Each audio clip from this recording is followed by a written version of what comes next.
Mr. Speaker, I rise today to report to this Honorable House that the Cost of Living Commission Amendment Act 2020 is being brought into force as of today, June 17, 2022.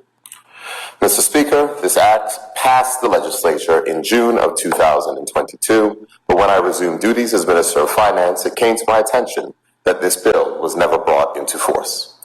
As a reminder for members of this Honorable House and the listening public, the Cost of Living Commission Amendment Act 2020 provided for the following. Increased powers for the chair of the Cost of Living Commission to request information from retailers. The power for the minister responsible for consumer affairs to declare a commodity as essential. And the power to require retailers to report the price of essential commodities to the Cost of Living Commission. Mr. Speaker, the Cost of Living Commission has met 5 times under the leadership of the Honorable Deputy Speaker, the member for Hamilton East, MP Derek Burgess, and I've been furnished with recommendations from the Commission. Mr. Speaker, in April, I met with the Chair to discuss recommendations from the Cost of Living Commission for an essential basket of 34 commodities and recommendations for duty reductions for those goods that were deemed essential. At that meeting, I advised the Chair that I would bring the Cost of Living Commission Amendment Act 2020 into force to allow the government to formally declare the commodities recommended by the Commission as essential commodities. Further, Mr. Speaker, at that meeting, I stated that the government would look at reducing the duty rates on essential commodities recommended that were not already at 0%, save for sugar, to allow for price reductions. Mr. Speaker, this is not the first time that this government will act to reduce duty rates on foods. In this PLP's government first budget delivered in this Honorable House in 2018, this government eliminated customs duty on the following: eggs, potatoes, cauliflower, broccoli, carrots, turnips, oranges, and apples. However, Mr. Speaker, though the duty on these items were eliminated in 2018, many persons stated that they did not see these reductions passed on to consumers.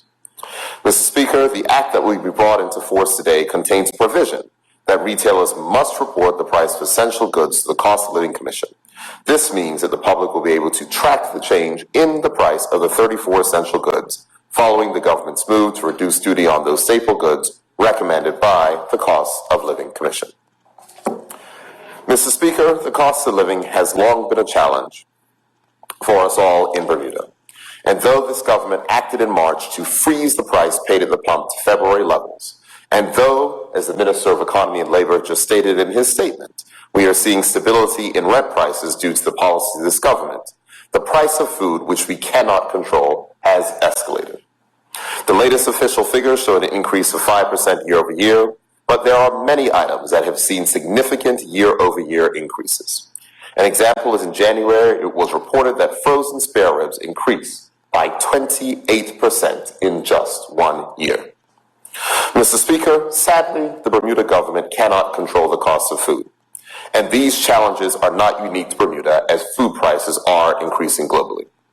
Equally as troubling, interest rates are expected to increase significantly in the near term, and that will mean Bermudians will be paying more for loans and mortgages, further squeezing household budgets.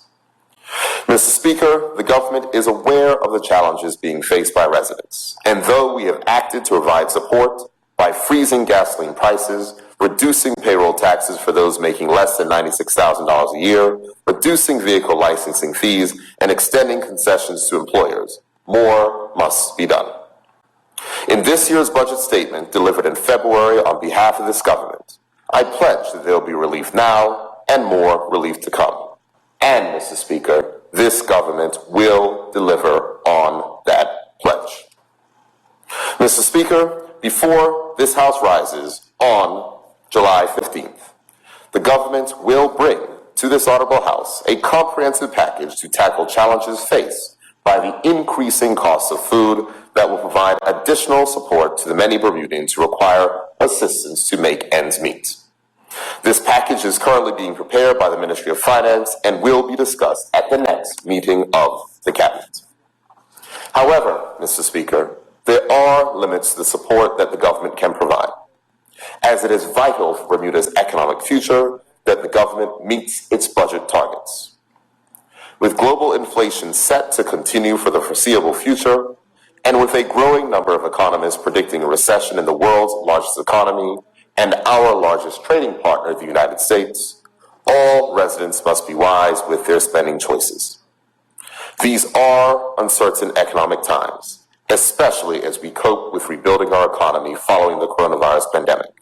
And the government will be fiscally prudent while also delivering the relief needed by many.